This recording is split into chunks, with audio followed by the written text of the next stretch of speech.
আপনাদের অনুরোধে আবার চলে আসলাম 4 নাম্বার কার্ডটার আনবক্সিং নিয়ে। আপনারা অনেক কমেন্ট করেছেন যে আমরা 4 নাম্বার কার্ডটা যাতে আনবক্সিং করি। সো সেই 4 নাম্বার কার্ডটাকে আনবক্সিং করার জন্য আমরা আজকের এই ভিডিওটা করা। সো আমরা 4 নাম্বার কার্ডটা আনবক্সিং করব এখন। সো 4 নাম্বার কার্ডটা আমরা আনবক্সিং করার জন্য একটু ডিফারেন্ট ওয়ে অবলম্বন করব। And then 4 number card is আনবক্সড।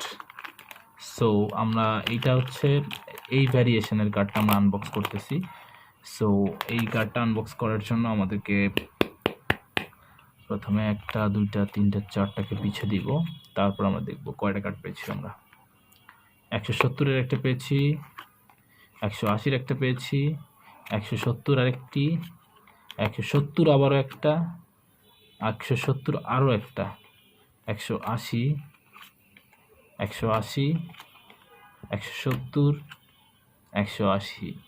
এইটার মতো জঘন্যতম কার্ড আমি আরেকটা দেখিনি যেটার মধ্যে 180-র চেয়ে বেশি এইচপি ছিল না এই কার্ডগুলোতে। সো এতটুকুই।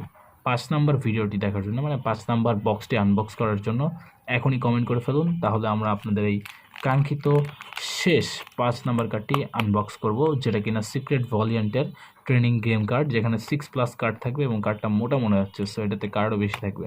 আপনার কমেন্ট করে জানান, আমরা আমাদের কার্ডটি আনবক্স করে ফেলবো।